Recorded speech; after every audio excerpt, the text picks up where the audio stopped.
ஆகையால் நாளைக்காக கவலைப்படாதிருங்கள். நாளைய தினம் தன்னுடையவைகளுக்காக கவலைப்படும். அந்தந்த நாளுக்கு அதன் பாடு போதும். மத்தேயு 6:34.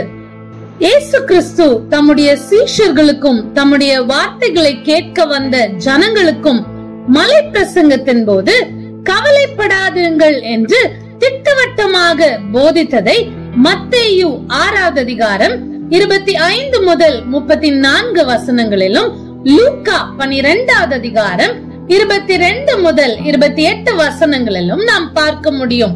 கவலைப்படுகிறதுனாலே உங்களில் எவன் தன் சரீர அளவோடு ஒரு முழத்தை கூட்டுவான் என்று கேள்வி எழுப்பி கவலைப்படுவதன் மூலம் எந்த பிரயோஜனமும் இல்லை என்று இயேசு தெள்ள தெளிவாக கூறினார்.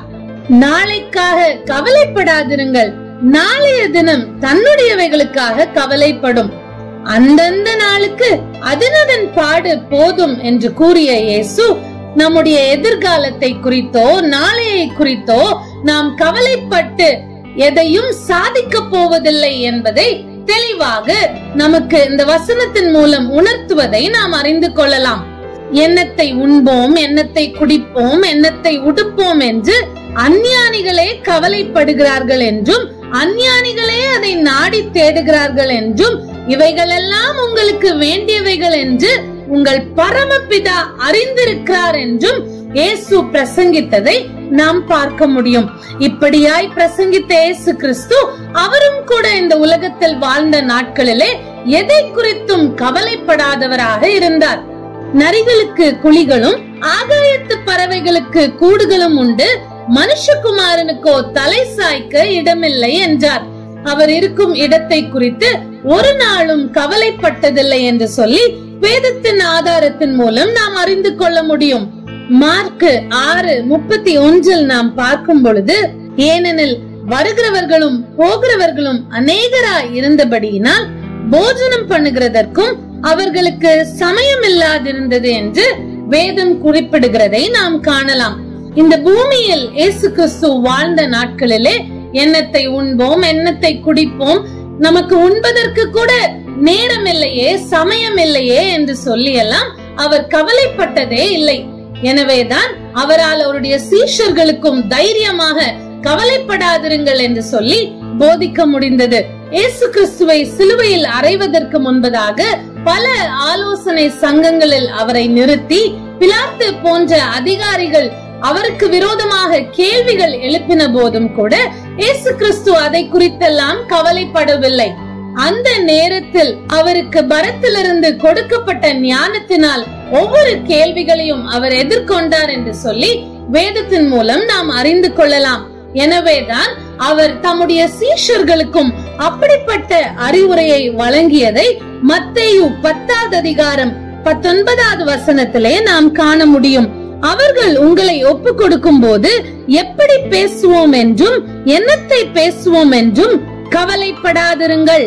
நீங்கள் பேச வேண்டுவது அந்நேரத்தில் உங்களுக்கு அருளப்படும். இப்படி எதை குறித்தும் கவலைப்படாமல் இயேசு கிறிஸ்து முழு மூச்சாக தன்னை இந்த உலகத்திற்கு அனுப்பின அந்த பிதாவின் சித்தத்தை நிறைவேற்ற வேண்டும் என்றே தன்னுடைய உலக வாழ்க்கையை வாழ்ந்து முடித்தார். எனவேதான் அவருடைய பிள்ளைகளாகிய நாமும் கூட எதை குறித்தும் கவலைப்படாமல் தேவ சித்தத்தின்படி வாழ வேண்டும் என்று சொல்லி அவர் விரும்புகிறார்.